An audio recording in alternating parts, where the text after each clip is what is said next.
नमस्कार दोस्तों, fair copy के चैनल पर आपका फिर से एक बार स्वागत है। और सेठ जो देने में चला, सेठ न मिलिया कोई, जो मैंने खोजा एमपी तो सेठ ही सेठ होई। दोस्तों, एक साल के अंदर फिर से सेट का नोटिफिकेशन भी आ गया और नोटिफिकेशन आया है तो फिर एग्जामिनेशन भी पक्का है कि होगा। और एग्जामिनेशन होगा इसका मतलब यह है कि पक्का है कि एपी का सेकंड फेज भी आने वाला है, क्योंकि एमपी के इतिहास में अभी तक ऐसा हुआ नहीं है। तो अपनी कमर कस लीजिए इस एग्जामिनेशन के लिए और बस लग जाइए फेयर कॉपी हमारे साथ इस एग्जामिनेशन की तैयारी के लिए। हम इस यूट्यूब चैनल में हम बात करेंगे जो नोटिफिकेशन आया है उसके बारे में ही हम सब कुछ डिस्क्राइब यहां पर करने वाले हैं। आप देखेंगे एलिजिबिलिटी क्या है, एग्जामिनेशन पैटर्न क्या होगा, सिलेबस क्या होगा दोस्तों, और क्वालिफिकेशंस क्या रिक्वायर्ड रहेंगे आपके लिए, ये हम दोस्तों यहां पर बात करने वाले हैं। चलिए, तो अब देखिए यहां पर ये मैंने निकाला है नोटिफिकेशन जो कि वेबसाइट से ही लिया है मैंने, ठीक है। तो अब सबसे पहले बात कर लेते हैं कि क्या मामला है, ठीक है। विज्ञापन कब आता है सर? आपका विज्ञापन आता है आपका 15/3/2024 को, 15 मार्च 2024 को, ठीक है जी। प्रारंभिक तिथि तब से कब से फॉर्म भराएंगे, ध्यान रखिएगा, अभी फॉर्म नहीं भरा रहे हैं आपके, फॉर्म भराएंगे दोस्तों आपके 21 मार्च 2024 से आपके फॉर्म भराना शुरू होंगे। और अंतिम तिथि जिसका कि इंतजार नहीं करना है, मैं तो कहता हूं कि इसको मिटा दो बस, ठीक है। 20/4/2024 पूरा आपको एक माह मिल रहा है। इसके बावजूद भी कुछ लेट लतीफ ऐसे होंगे जो कि 20 तारीख को ही फॉर्म भरने के लिए जाएंगे, ठीक है जी। अब बढ़ते हैं दोस्तों आगे अपन लोग जो मेन बात कर लेते हैं, क्योंकि सारी बात तो करने की आवश्यकता अपन को नहीं है, ठीक है जी। अब देखिए अगर अपन आगे तो परीक्षा शुल्क अगर मैं बताऊं आपको, जो कि आपके लिए इतना बड़ा कंसर्न होना नहीं चाहिए, ठीक है।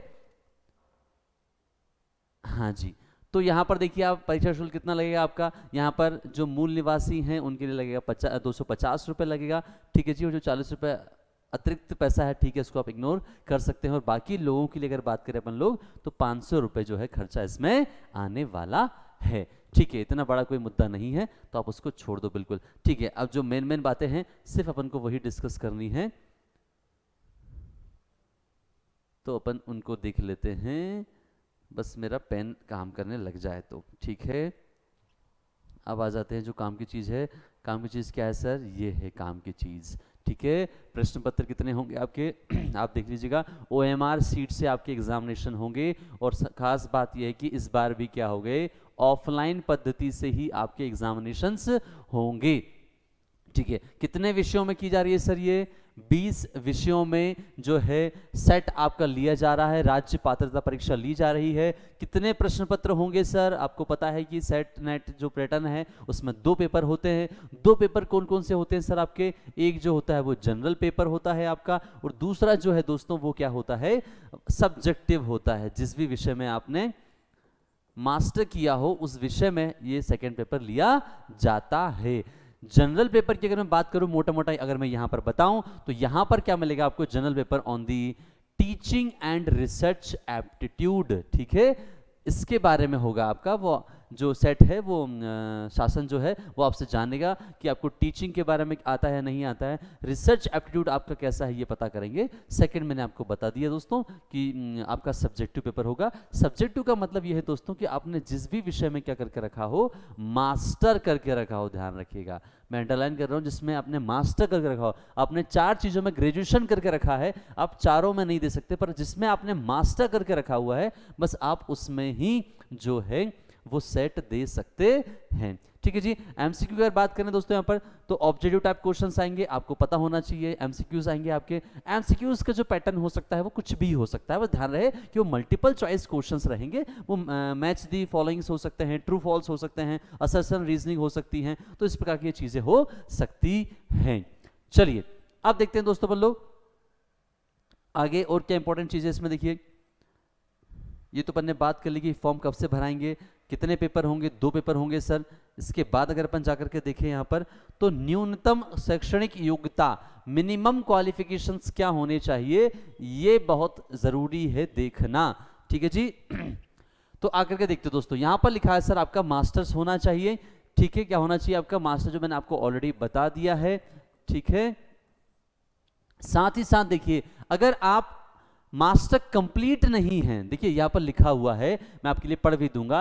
अभ्यर्थी केंद्रीय अधिनियम या राज्य अधिनियम द्वारा स्थापित किसी विश्वविद्यालय या शैक्षणिक संस्थान या विश्वविद्यालय अनुदान आयोग 1956 के अनुसार के अधीन विश्वविद्यालय से स्नातकोर उत्तीर्ण, ध्यान रखिएगा, या तो उत्तीर्ण अथवा स्नातकोर अंतिम वर्ष में हो तो भी आप फॉर्म भर सकते हो, स्नातकोर तृतीय या फिर आप कहेंगे चतुर्थ सेमेस्टर में अगर है अध्ययनरत होने पर पात्र होगा। मतलब जरूरी नहीं है कि आपका मास्टर कंप्लीट हो चुका हो। बहुत लाजवाब ये मामला है, क्योंकि पिछली बार जो सेट हुआ था, हो सकता है कि उस समय कुछ लोग फॉर्म नहीं भर पाए हों। अगर आपका तीसरा सेमेस्टर चल रहा है तो इस अपॉर्चुनिटी को आपको छोड़ना नहीं है, क्योंकि भरोसा नहीं है कि फिर कब सेट आए, और अगर ये सेट आया है तो पक्का है कि अगला जो है एपी का सेकेंड फेज भी आने वाला है।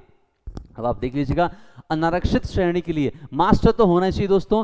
अनारक्षित श्रेणी के अभ्यर्थियों के लिए जो मास्टर्स है उसमें न्यूनतम कितना होना चाहिए, 55 परसेंटेज होना चाहिए। ध्यान रखना कि मिनिमम कितना होना चाहिए आपका, 55% जो है आपके मास्टर्स में होने चाहिए। साथ में बता दूं कि जो भी रिजर्व कैटेगरी के लोग हैं उनको इसमें 50% का मामला कहा गया है। मतलब आपके मास्टर्स जो है 50% से क्वालिफाइड होना चाहिए। मैं बिल्कुल सहमत हूं, क्यों? क्योंकि अगर आप प्रोफेसर बनने वाले हो, you should have sufficient knowledge of your subject. ठीक है जी, आगे बात करते हैं दोस्तों। ईडब्ल्यूएस के लिए अलग से यहां पर उन्होंने जानकारी दी है। ईडब्ल्यूएस श्रेणी के अभ्यर्थियों को यूजीसी के निर्देशानुसार अनारक्षित श्रेणी के अभ्यर्थियों के समान ही जो है 55% जो है उनके होने चाहिए। मतलब ईडब्ल्यूएस वाले अगर आप हो तो आपको 50% नहीं, जबकि कि आपके 55% ही होना चाहिए। ठीक है, इंपॉर्टेंट इंफॉर्मेशन है, आपको पता होना चाहिए। चलिए अब बढ़ते हैं दोस्तों, और क्या क्या जानकारी अपन यहां से मिलेगी अपन को वो देख लेते हैं अपन लोग। ठीक है जी, काम काम की बातें करेंगे अपन लोग।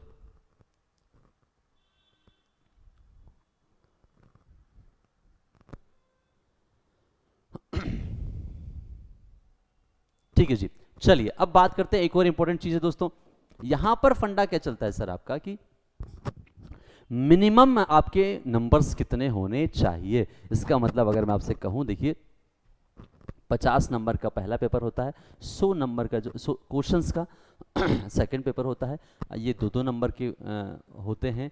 कुल मिला के जो पेपर बनता है आपका, यहाँ पर हो जाएगा आपका 100 और यहाँ पर हो जाएगा आपका 200, तो ये बनता है आपका 300 नंबर का आपका होता है। जाहिर सी बात है कि टॉप के जो 6% लोग हैं वही जो है सेट क्वालिफाई कर पाएंगे, परंतु ध्यान रखना है कि केवल टॉप के 6% क्वालिफाई नहीं करेंगे।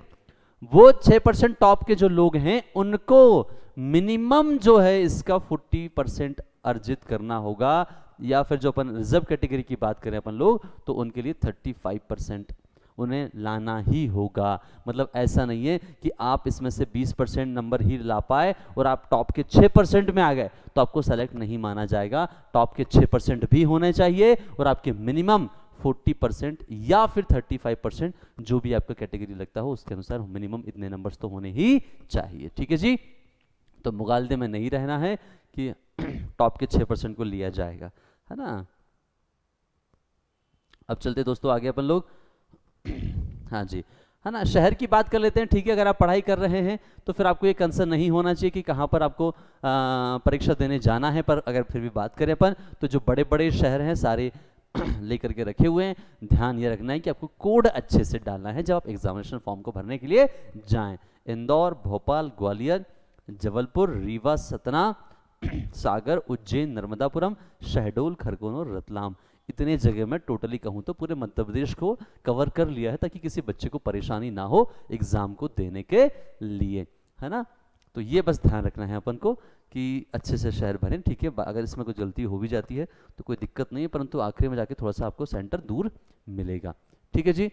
मैं आपको बता चुका हूं दोस्तों कि जो एग्जामिनेशन होगा, देखो एग्जामिनेशन होगा ऑफलाइन पद्धति से होगा। इसमें थोड़ा सा आपका समय जाता है गोला भरने के लिए, बट इट्स ओके।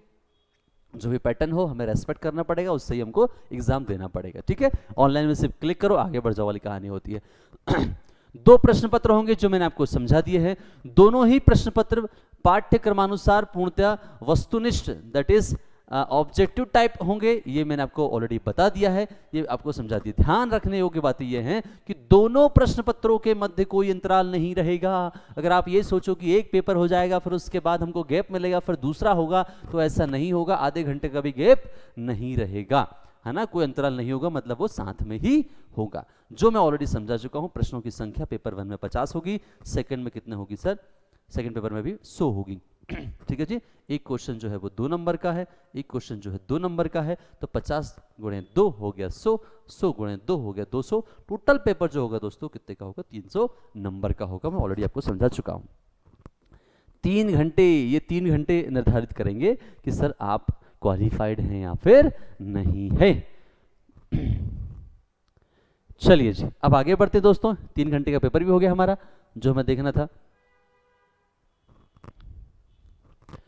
ठीक है जी, अब क्या होता है सर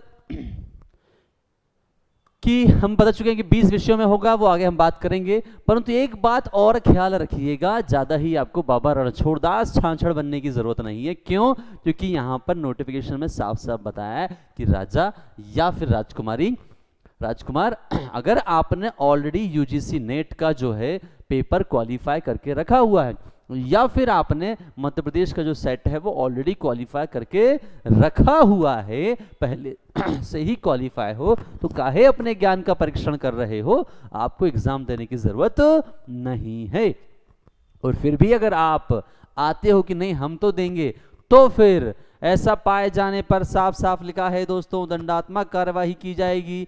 5 वर्षों तक आयोग द्वारा आयोजित किसी भी परीक्षा में बैठने से वंचित कर दिया जाएगा। तो आपको पता होना चाहिए फिर, ठीक है जी, कि अगर आप नेट या फिर सेट ऑलरेडी क्वालिफाइड हैं तो इस परीक्षा ये आपके लिए नहीं है। परंतु ध्यान रखिएगा, अगर आपने फॉर एग्जांपल एमकॉम में क्वालिफाई करके रखा हो, है ना, अगर आपने एमकॉम में क्वालिफाई करके रखा हो, तो आप मास्टर ऑफ इकोनॉमिक्स में सेट का फॉर्म भर सकते हैं, है ना, उसके लिए मना नहीं है। परंतु जिस विषय में आप ऑलरेडी क्वालिफाइड हैं उसमें आपको यहां पर एग्जाम नहीं देना है। ठीक है जी, चलिए, ये हो गया दोस्तों। अब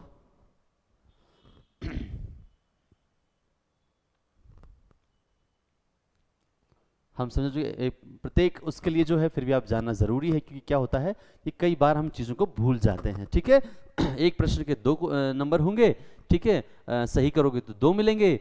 ऋणात्मक मूल्यांकन नहीं किया जाएगा, इसका मतलब जो क्वेश्चंस आपसे नहीं बनेंगे उनको छोड़ करके नहीं आना है, उनको भी अटेम्प्ट करना है। क्यों? क्योंकि नेगेटिव जो है मार्किंग नहीं है। ये आपके लिए अभी फायदा है, खास करके ये फायदा उन लोगों के लिए होता है जो बिना पढ़े क्वेश्चंस को सॉल्व करते हैं। ठीक है जी, और ये तो बहुत कॉमन सी बात है, फिर भी कह दूं मैं, अभ्यर्थी को सिर्फ एक ही विकल्प उत्तर के तौर पर चुनना है। वहां पर कंफ्यूज नहीं रहना है आपको कि ए भी सही और बी भी सही, जैसे खाने में होता है ये भी दे दो वो भी दे दो, ऐसा नहीं होगा यहाँ पर दोस्तों। यहाँ पर आपको किसी एक को ही चुनना पड़ेगा। ठीक है जी, अब आगे बढ़ते दोस्तों। जी, भाषा की बात कर लेते दोस्तों, किन किन भाषाओं में पेपर होगा, तो भाषा की बात कर दूं, प्रश्न पत्र जो है वो हिंदी में भी होगा और अंग्रेजी दोनों माध्यम में होगा। ठीक है, भाषा विषय का प्रश्न पत्र संबंधित भाषा में ही होगा। मतलब आप सोचो कि अगर आप हिंदी से सेट करने चाहते हैं और आपका पेपर अंग्रेजी में आ जाए तो इसकी उम्मीद ना ही करें तो बेहतर है। और अगर आप इसकी फिर भी उम्मीद कर रहे हैं तो मुझे लगता है कि आप ये पेपर देने के लायक ही नहीं है। ठीक है, अब क्या लिखा है, बड़ी इंपॉर्टेंट चीज है सर, क्या लिखा है, प्रश्न पत्र में संरचना व अनुवाद की विसंगति की स्थिति में हिंदी में लिखे प्रश्न को ही वरीयता दी जाएगी। बोलो भारत माता की जय। बोले तो कहानी यह है कि अगर कोई कॉन्फ्लिक्ट होता है हिंदी और इंग्लिश में तो हम हिंदी वाले प्रश्न को मानेंगे, उसके अनुरूप ही हम आंसर देंगे। ठीक है जी, तो ये कहानी होगी दोस्तों आपकी। आगे अगर अपन बढ़ते हैं तो ये सावधानियां कुछ आपको ध्यान में रखनी है। ठीक है, बहुत सिंपल सी बात है ना। तो मोटी मोटी हमने आवेदन कैसे, पत्र कैसे भरे, तो ये आपको देखना पड़ेगा कि कैसे फॉर्म भरा जाता है दोस्तों। ठीक है जी, ये हो गई आपकी जानकारी। मुझे बस दिखाना है कि किन किन विषयों में जो है आपका सेट का पेपर होगा। ये सामान, जी हाँ, हम आ चुके हैं दोस्तों। चलिए आ जाइए दोस्तों। अब यहां पर कहानी दिख रही होगी आपको।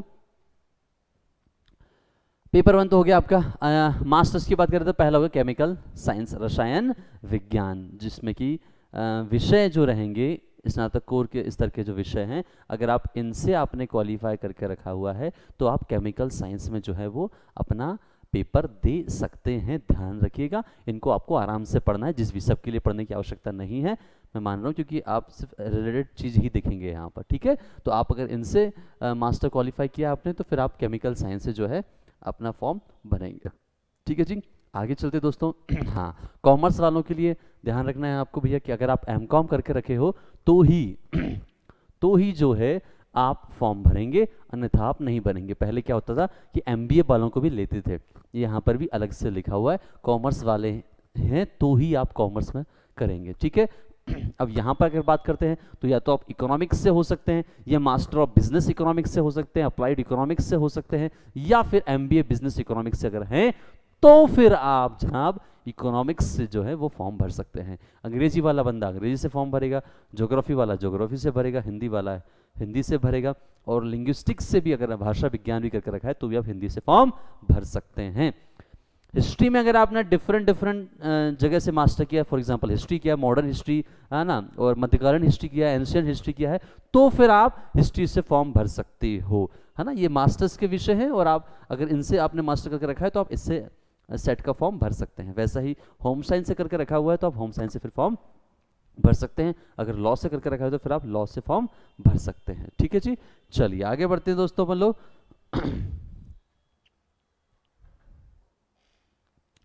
यहां पर चलते हैं, ठीक है। लाइब्रेरी एंड इंफॉर्मेशन साइंस, ठीक है। सब कुछ पढ़ने की आवश्यकता नहीं है, बस आपको जानना यह है दोस्तों कि अगर आप इन अपने विषय देख लीजिए, अगर आपका ये मास्टर क्वालिफाइड है तो फिर आप इन चीजों में फॉर्म भर सकते हैं, और अगर आपका विषय यहां पर नहीं है तो फिर आप इस चीज से फॉर्म नहीं भर सकते हो, ये आपको ख्याल रखना है, ठीक है जी। चलिए, वैसे ये लिस्ट आपको देखना है, मैथमेटिक्स के लिए, ये फिलोसॉफी के लिए, फिजिकल एजुकेशन के लिए है, फिजिकल साइंस के लिए, आपकी पॉलिटिकल साइंस के लिए, साइकोलॉजी के लिए है, और फिर क्या है दोस्तों, संस्कृत, सोशोलॉजी और योगा के लिए भी है, ठीक है जी। तो ये लिस्ट मैंने आपको समझा दी है। जो 20 विषय की बात की है वो ये 20 जो है विषय वो ये थे दोस्तों, ठीक है। ये मैंने जो बात की हुई है, बस देखना आपको ये है कि जो काम की जो अपने मास्टर्स जो जनरली स्टूडेंट में कंफ्यूजन होता है, सर मैंने तो ये करके रखा हुआ है, मैं सेट का फॉर्म भर सकता हूँ नहीं भर सकता हूँ, तो ये लिस्ट आपके लिए बहुत इंपॉर्टेंट है, आप इसको आपको देखना है, ठीक है जी। और जो है एमपीपीएससी ने किसको माना है ऑफिशियल डिग्री, मान्य स्नातकोत्तर उपाधि की सूची भी यहाँ पर देकर के रखी हुई है, वो इन चीज़ों को डिग्री मानेंगे, ठीक है दोस्तों। तो अब ये कहानी हो गई आपकी सेट के बारे में। बस फॉर्म भरने का इंतजार तो 21 तारीख से होगा शुरू। अभी आप पढ़ना शुरू कर दीजिए, और पढ़ने में अगर आपको कोई भी मदद लगती है तो कमेंट बॉक्स खुला है, हम लोग भी क्लासेस स्टार्ट करने वाले ही हैं बहुत जल्द ही। अपनी इन्फॉर्मेशन कमेंट के माध्यम से आप दे दीजिएगा, या पढ़ने में या फॉर्म भरने में या नोटिफिकेशन में अगर आपको कुछ कन्फ्यूजन होता है तो भी हमारा कमेंट बॉक्स खुला हुआ है फेयर कॉपी का, आप जाओ वहां पर पूछो, हम आपके पास जवाब लेकर के हाजिर होंगे।